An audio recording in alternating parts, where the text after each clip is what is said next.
Hi guys, today I am going to be reviewing the Logitech G810 keyboard. Right, let's start off with the design of the keyboard. It has a nice matte finish, which means no noticeable fingerprints on the top of it, with the sides being glossy. It is fairly heavy, coming in at 1180 grams excluding the cable, so I would not recommend this to someone who wants a light portable keyboard. However, you can be sure that if you were to take it to places, it would not break easily. It has a nice premium feel to it, and overall a great look and design. On the bottom, it has a nice design with 5 flat rubber grips and 2 more if you include the stand as well. This means that while you are using it, it will not move all over the table or desk. This is a problem I had with my old membrane keyboard, as it did not have rubber grips at all. The stands are very well put into place, meaning that they will not break easily or snap off. The keyboard has 3 levels of adjustment: 0 degrees, 4 degrees and 8 degrees. Personally, I have it set to 8 degrees as this is where it feels the most comfy for me. Having the keyboard at different angles can help relieve hand strain. The keyboard does not have any macro keys, which is a bit of a shame, but at least they got rid of them horrible keycaps they use for the G910 keyboard and use normal ones instead. The keyboard also has a RGB G at the top left hand side, which is also very stylish and adds to the keyboard's premium design. You can tell a lot of thought was put into it and the keyboard's design. The keyboard can come in different layouts, which is good for if you live in a different place such as the UK. After typing on a mechanical keyboard, typing on a mushy membrane one does not feel quite right.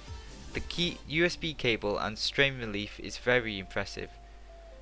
It, like the rest of the keyboard, is very rugged and has a stylish design. The USB cable is not likely to snap anytime soon. Onto the key types. As you may know, the Logitech G810, G910, G410 and the G310 currently use a different key type to the standard mechanical keyboards called Roma-G switches. This was introduced in 2014 and was made in partnership with Omron, a Japanese company that make electronics. The Roma-G switches go through rigorous testing, so you can be sure they will last a long time. Logitech claim they will last for at least 70 million key presses, which is quite a bit more than any mechanical switch that's currently on the market. The key switches are designed to have the surface mounted LED in the middle, so the light that shines through the keycap is vibrant and overall is much better than any other backlighting I have seen. This also means that there is less light leakage compared to other backlighting. The Roma-G switch actuates at 1.5mm, which is faster than the MX Cherry Red switch, which actuates at 2mm. This could give you the edge in competitive gameplay since it registers the key press faster. This makes the keyboard extremely responsive and suitable for competitive play. The force needed to push the switch is 45 grams like the MX Cherry Red and MX Cherry Brown switch types. Having this fancy new key type does come at a cost though. You cannot replace the keycap with standard Cherry MX keycaps, which is might be a shame for some. A factory tour video of how the Roma-G switches are made can be found in the description, or you can click here to find it. This video is made by Linus Tech Tips. As with most mechanical keyboards, the keyboard has anti-ghosting on every key, which means that you can press all the keys at once and each one will be registered by the computer. This is very useful for gamers who may sometimes press multiple keys at once in a game. I personally have seen the benefit in this. I will now do a sound test to show you how loud the keyboard will sound.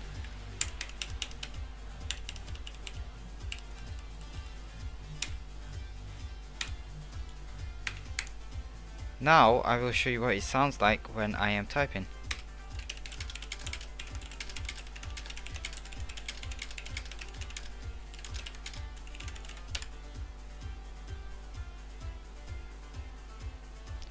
Now I will do a sound test of my membrane keyboard.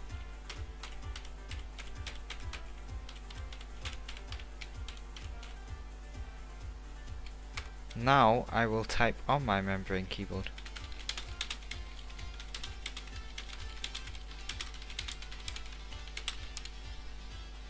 As you can hear, my membrane keyboard is quite a bit quieter than the G810. However, this is to be expected because mechanical keys use springs instead of rubber. On to the functionality. The keyboard has 4 media buttons: next track, previous track, play and pause, and a stop button. It also has a volume scroll wheel, a mute button, a brightness button, and a gaming mode button. The gaming mode button disables keys based on the game. This is customized through the software that you can download on Logitech's website.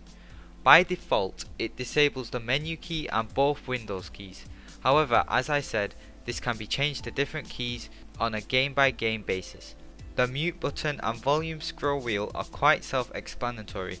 They are very useful for when you are in a game and don't want to tab out to adjust your volume. The media buttons are also very useful for when you are in a game and have music or a video playing in the background. A video that I made on how to get them to control VLC, Firefox and Chrome can be found here or by clicking the link in the description. Since I never use the stop button for media, I use it to mute myself in TeamSpeak. Now onto the software. The software is very easy to pick up and understand. However, it may take a while to learn how to use advanced features such as hotkeys and macros. Despite the software being simple to use, there are quite a few lighting effects. The fancy effects can be things such as making the keyboard look like it's breathing,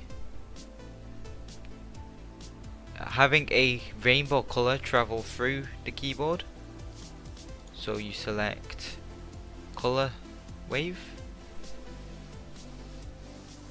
and having key presses change the color of the key that you press. You can also make it look like the keyboard is twinkling. This is the star effect. Another cool effect that may not be the most practical but is interesting is the color map feature.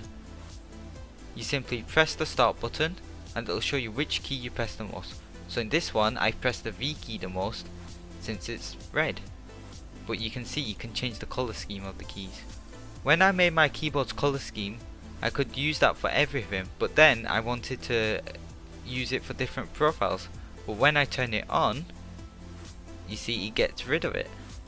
So I recommend that you turn this on before you make your perfect color scheme. Another slight problem I had with the software is that it's not resizable, meaning that boxes or panels are sometimes in the way, but also on a laptop it may not even fit to the screen. Logitech can easily fix these problems with a software update, so these are not a problem. Another great feature is Logitech put out SDKs so you can control the lighting on your keyboard using programming such as on C# and C++. You can also use the SDK to control the ARX app, which it works with the software. The ARX app allows you to view details about your computer and temperatures of your CPU and just change modes and things like that. Overall, the keyboard is an excellent choice, however it does come at a hefty price. The keyboard is currently £139.99 or $159.99. This price may be quite hefty for some, however this price is to be expected for such a high quality piece of kit.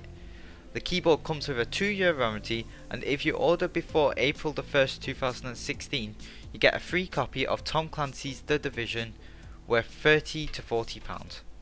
Thanks for watching.